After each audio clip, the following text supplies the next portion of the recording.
Bonjour, je suis Delphine Zanelli. Je vous souhaite la bienvenue sur le podcast L'entreprise de demain. Un podcast né de l'envie de valoriser les initiatives pour une entreprise à la fois plus humaine et responsable et pour autant florissante. J'ai le plaisir de vous proposer un nouvel épisode tous les 15 jours et vous faire ainsi découvrir une grande variété d'initiatives et leurs coulisses. Convaincue que chaque entreprise a ses spécificités, son histoire et son chemin, je ne souhaite pas valoriser un type de démarche ou une méthode, mais bien vous faire partager la richesse et la diversité des convictions et des expériences d'experts comme de dirigeants, d'entreprises de toute taille et de tout secteur. Libre à vous d'y puiser ce qui vous inspire. Et si cela vous plaît, pensez à le partager et à noter le podcast sur iTunes. Ça m'aide à le faire connaître et à valoriser ses pratiques. Ça contribue aussi à l'existence du prochain épisode. Je suis ravie de vous proposer pour cet épisode l'interview de Mathilde Coz, directrice des talents et de la transformation RH de Mazars. J'ai souhaité interviewer Mathilde, que je percevais, à travers ses prises de parole, comme très investie dans le futur du travail, à la fois visionnaire et pragmatique. Et je ne me suis pas trompée. Arrivée dans les RH presque par hasard, Mathilde œuvre à leur transformation comme à celle de son entreprise. C'est là au travers d'actions très concrètes qu'elle identifie en écoutant ses clients et prospects, que sont les collaborateurs et candidats. Avec un certain goût du challenge, beaucoup d'authenticité et un peu d'utopie, une passion pour la science-fiction aussi, Mathilde nous convainc que l'on peut, chacun à notre niveau, faire évoluer le monde du travail et l'entreprise pour la rendre plus épanouissante et florissante. Tout cela avec beaucoup d'espoir et de belles idées à démultiplier. Si vous êtes un peu résigné en cette rentrée ou vous manquez d'entrain, c'est l'épisode qu'il vous faut. Notre riche échange vous est proposé en 2 épisodes. Lors du premier, nous parlerons de son parcours, ses convictions, puis nous aborderons le sujet des jeunes générations qui représentent depuis 6 ans une majorité de collaborateurs chez Mazars. Mathilde nous expliquera comment elle a fait peu à peu évoluer les choses pour répondre à cela. Elle nous dira aussi pourquoi il est essentiel de s'y atteler dès maintenant et graduellement, parce que la transformation ne se fait pas sur un temps court, elle se fait par capillarité et sur un temps long. Dans le 2e épisode, nous parlerons de la Gen Z, de leur vision du monde et de l'entreprise et du travail. Nous parlerons aussi de l'importance de la marque employeur et avant tout des collaborateurs ambassadeurs. Et nous terminerons sur l'entreprise de demain. Bonne écoute! Bonjour Mathilde. Bonjour. Merci de m'accueillir ici à La Défense. Mathilde, vous êtes très présente sur les réseaux, dans les conférences. Et moi, j'avais ressenti comme ça, de loin, votre envie de faire évoluer le monde de l'entreprise. Et du coup, j'avais envie, avant de revenir sur votre rôle chez Mazars, parce que vous êtes directrice du recrutement et du développement des talents et de l'innovation RH, tout un programme, j'avais envie de revenir avec vous sur votre parcours et vos convictions. Peut-être mon parcours déjà, parce qu'effectivement, alors atypique, je ne sais pas, mais je ne suis pas issue des milieux RH, j'ai pas fait une formation RH. Je pensais pas un jour faire le métier que je fais aujourd'hui. Je suis rentrée chez Mazars pour faire l'audit financier après une école de commerce. Je vais dire parcours assez classique.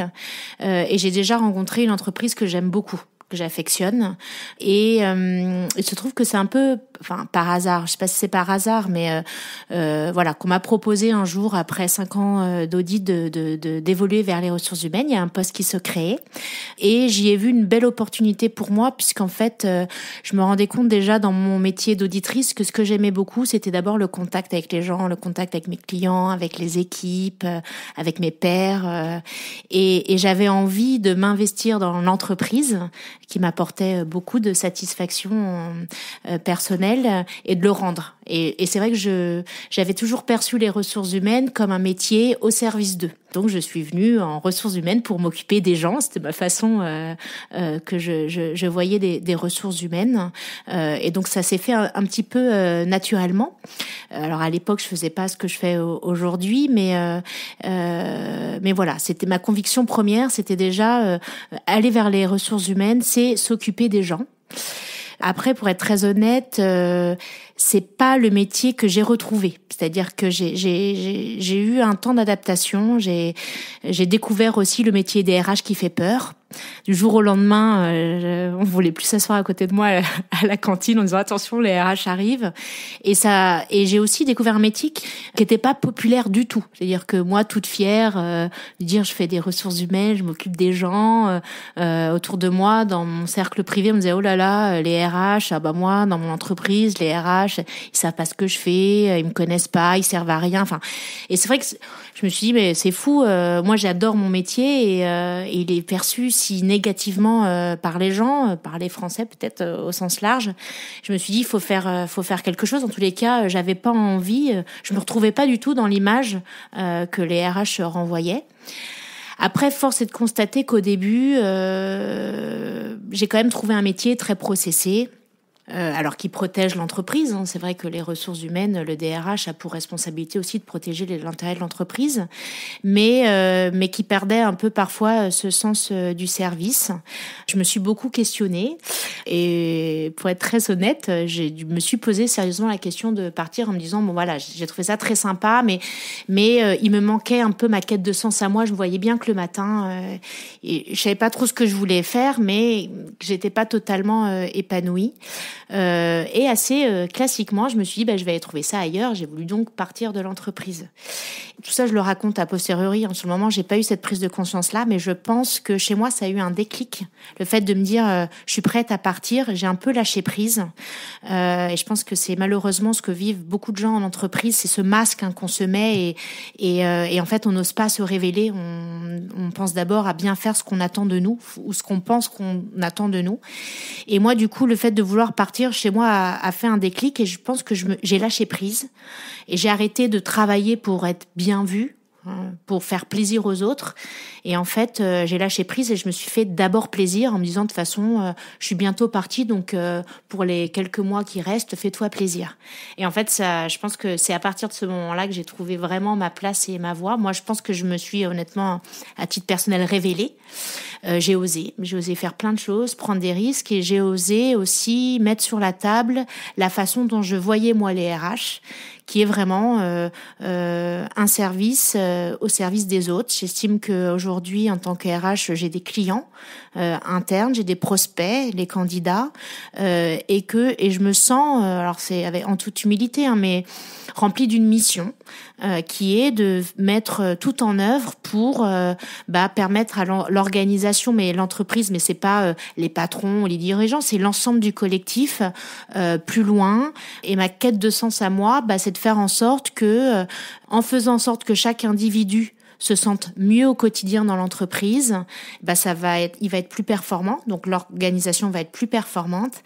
Et ça va faire aussi, je pense, des hommes et des femmes mieux dans leur peau, dans leur vie, et donc des citoyens aussi plus heureux. Donc moi, je crois beaucoup au rôle de l'entreprise dans la cité, c'est-à-dire que je peux pas sauver le monde, je vais pas tout changer, mais si avec mes petites actions, j'essaye en tous les cas de faire en sorte que mes collaborateurs chez Mazars soient mieux, c'est aussi ma contribution, je pense, à un monde meilleur. Et je pense que l'entreprise a une responsabilité d'abord sur ses propres collaborateurs en termes de bien-être et de responsabilité, oui, vis-à-vis d'eux, en termes déjà de respect humain des uns et des autres. Effectivement, très juste. C'est vrai que le rôle de l'entreprise dans la société, c'est quelque chose sur lequel on revient beaucoup et qui est important, notamment dans ces périodes de transformation sur un plan sociétal tout court. Je vais aller sur un autre sujet. Vous êtes assez engagé et assez novateur sur les nouvelles générations. En fait, vous parlez souvent de l'impact qu'elles ont, de même que la transformation numérique, sur les entreprises. Est-ce que vous pouvez nous dire un petit peu quelle a été votre réflexion là-dessus et ce que vous avez mis en place ? Alors, pareil, c'est le fruit plutôt de plusieurs années d'observation. Je me revendique pas comme une experte des nouvelles générations. Il se trouve que effectivement déjà chez Mazars, mais ce qui est assez propre au cabinet d'audit, de conseil ou d'avocats, c'est que déjà effectivement, on a une population très jeune. Si je prends Mazars, hors associé, la moyenne d'âge est de 29 ans. Et aujourd'hui, plus de 80% de nos effectifs sont issus de la génération dite Y et bientôt Z.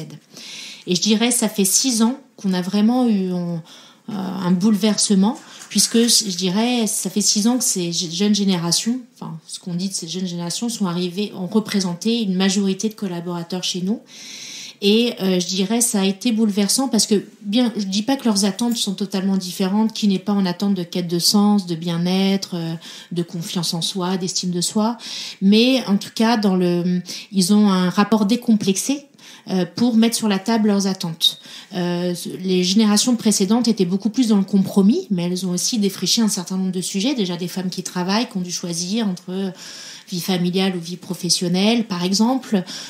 C'était vrai que le travail, enfin déjà, il y avait peut-être moins d'opportunités. Et aujourd'hui, alors attention, chez Mazars, c'est vrai qu'on a une majorité de cadres sup, des gens très diplômés, donc aussi sont sur un marché très actif et c'est quand même une partie de la population qui aujourd'hui a le choix. Et qui fait que le rapport de force avec cette cible-là, c'est totalement inversé. Aujourd'hui, quand on souhaite recruter des gens et les retenir, c'est nous qui sommes davantage en démonstration, parce que si on démontre pas ou on répond pas à leurs attentes, on sait qu'ils ont pléthore de possibilités. Mais du coup, la conversation a été totalement différente. On a senti vraiment un renversement du pouvoir en disant, et du coup, c'était à nous de nous mettre à nu et de dire c'est quoi nos convictions et quelle est la valeur ajoutée qu'on voulait leur apporter, ce qui n'était pas le cas avant. Donc, il a fallu être davantage en posture d'écoute, connaître ses clients et savoir ce qu'ils avaient envie. Et du coup, pour nous, ça a vraiment enclenché une transformation dans la façon même de faire des RH, de dire, en fait, on doit sonder, on doit être à l'écoute, on doit co-construire, parce que si ça ne plaît pas ce qu'on met en place, on ne va pas attirer, on ne va pas retenir les gens. Et moi, je pense que pour apporter de la valeur, en fait, il faut d'abord être au cœur des préoccupations des gens qu'on veut servir. Et donc aujourd'hui, on a mis en place évidemment des démarches de co-construction, des méthodes agiles, du design thinking, pour mieux aborder les problématiques, mieux les comprendre, pour être en mesure de mieux y répondre.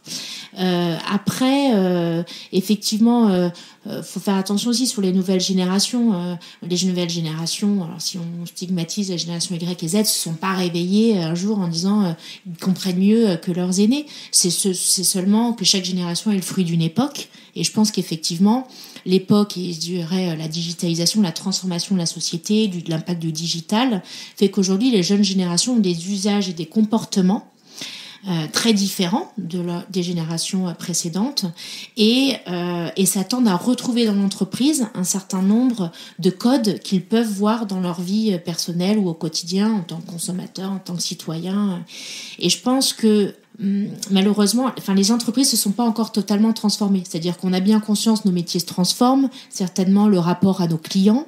Les DRH prennent conscience que notamment les notions d'expérience, collaborateur, de marketing RH, au même titre qu'on va avoir une expérience client, sont des choses à mettre en entreprise, mais on n'est pas allé au bout du chemin. Et aujourd'hui, avec le numérique, c'est vraiment tout un pan des comportements et des usages qui sont différents et que l'organisation n'a pas encore totalement absorbé dans la façon même de son fonctionnement, la façon même dont on organise le travail, l'espace, la connexion aux outils, tout ça doit évoluer.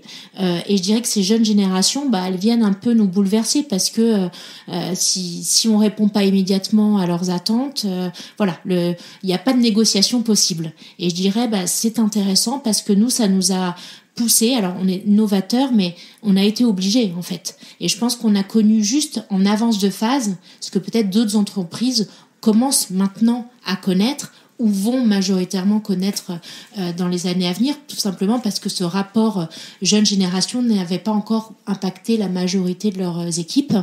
Mais c'est vrai que nous, quand on dit qu'aujourd'hui 90% de nos effectifs sont issus de cette nouvelle génération, c'est devenu la généralité et aujourd'hui, si on prend même la génération Z qui arrive en entreprise, c'est fou, c'est ces digital natives.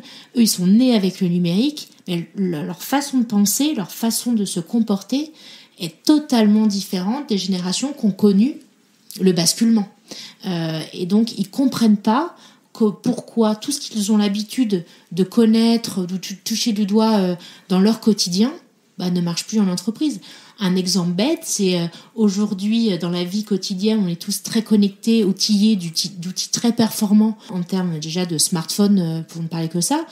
En entreprise aujourd'hui, avoir encore des problématiques de Wi-Fi, de connexion, de visio, c'est des choses qui leur paraissent aberrantes, parce que c'est vrai qu'au quotidien, c'est devenu vraiment quelque chose d'évident.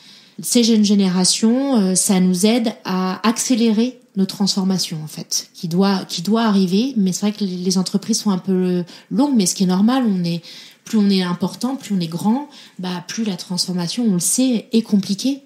C'est pas naturel de se transformer. Et je dirais, aujourd'hui, on n'a plus 10 ans pour se transformer. Il faut qu'on se transforme très rapidement.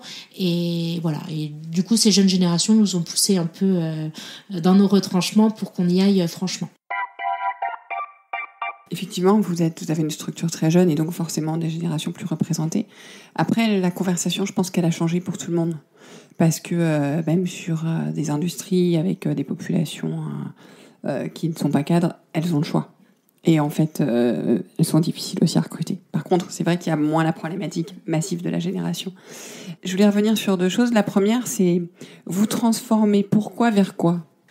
Alors, je transforme pourquoi vers quoi ? Je pense que pourquoi je transforme, parce que aujourd'hui, mais comme un certain nombre d'industries ou de métiers, on sait que nos métiers sont amenés à très très rapidement être disruptés. Enfin, si je prends le métier de l'audit par exemple, la donnée financière, nous les notions de big data, d'intelligence artificielle, de robotisation, c'est aujourd'hui, c'est demain et c'est pas après-demain.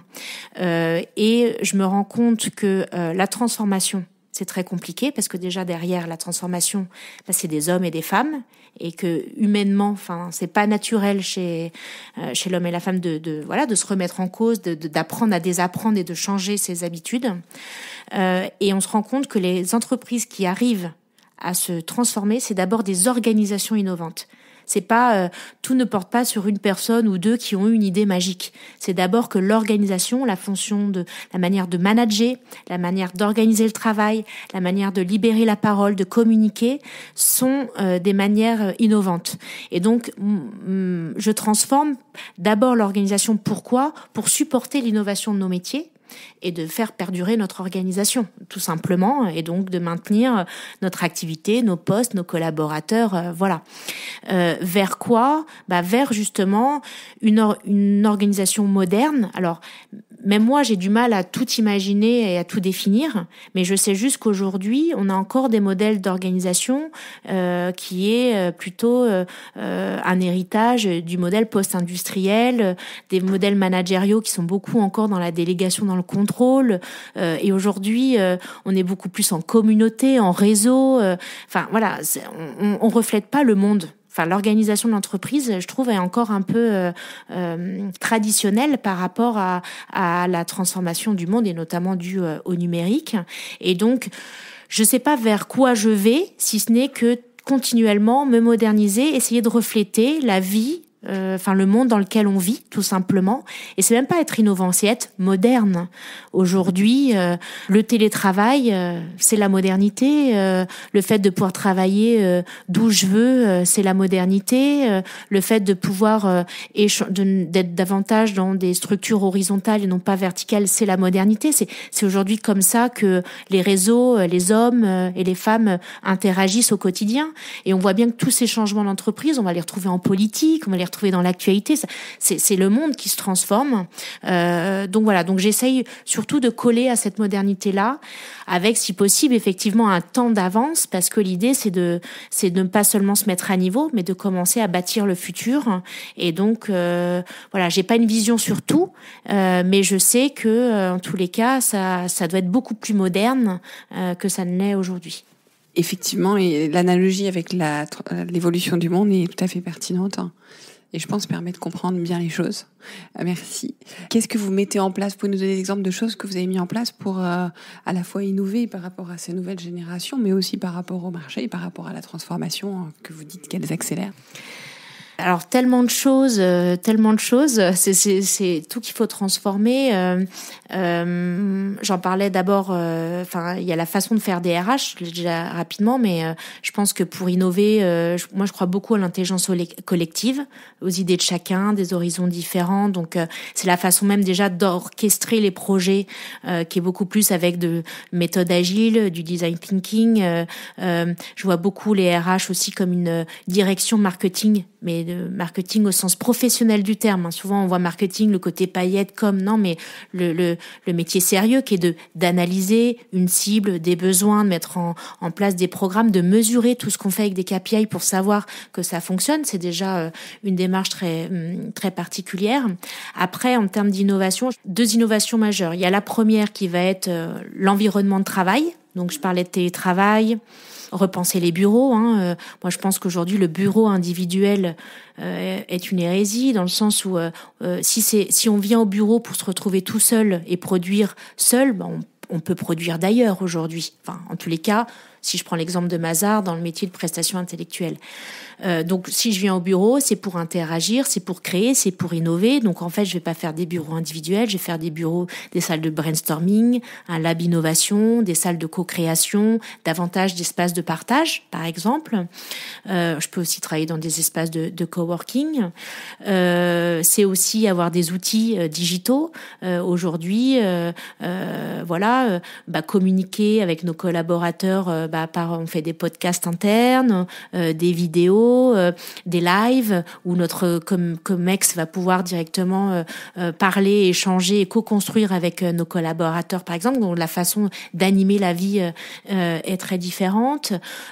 Équiper nos collaborateurs de smartphones, bien évidemment, avec des applications digitales qui ont été développées pour avoir un certain nombre de services. Je crois beaucoup à l'expérience collaborateur. Il faut trouver vite une place pour s'asseoir, une salle des réunions, pouvoir utiliser bien évidemment des outils collaboratifs pour échanger, type Teams, WhatsApp. C'est devenu aujourd'hui des outils de travail indispensables. Donc, je pourrais avoir plein d'autres exemples. Il y a aussi tout ce qui va être impact éco-citoyen positif. Je pense qu'aujourd'hui, ça fait partie de l'entreprise d'être responsable aussi sur ces aspects-là. C'est pas seulement avoir un impact neutre, mais un impact positif. Comment, et ça c'est une sensibilité de nos collaborateurs, on travaille contre le gaspillage alimentaire, l'éco-citoyenneté, l'énergie, l'économie d'énergie, la mobilité écologique, etc. Je pense que ça c'est des vrais sujets et l'entreprise pour ses collaborateurs doit y travailler. Et puis après, moi je trouve un des enjeux très importants, c'est aussi toute la culture managériale. On parle beaucoup de qualité de vie au travail, de bien-être. Et alors on peut l'aborder par les Chief Happiness Officers, les espaces de travail. Moi, je pense qu'il faut revenir au b.a.-ba. La première source de bien-être, c'est d'abord la qualité humaine, la qualité de la relation humaine, respectueuse, transparente, de confiance. Et ça, je pense que on vient encore d'un temps où on laissait son individualité et sa personnalité de côté à partir du moment où on mettait les pieds en entreprise. Et je trouve ça dommage, parce qu'on ne peut pas être bien si on n'est pas soi-même en entreprise. Et on a encore beaucoup de jeux de rôle, je trouve, en entreprise, qui fait qu'on ne se dit pas tout, on n'est pas en totale confiance, on n'est pas soi-même. Et donc, par exemple, ça fait 2 ans qu'on a arrêté l'entretien d'évaluation annuelle pour mettre en place le feedback permanent, qu'on ferme les gens au feedback positif.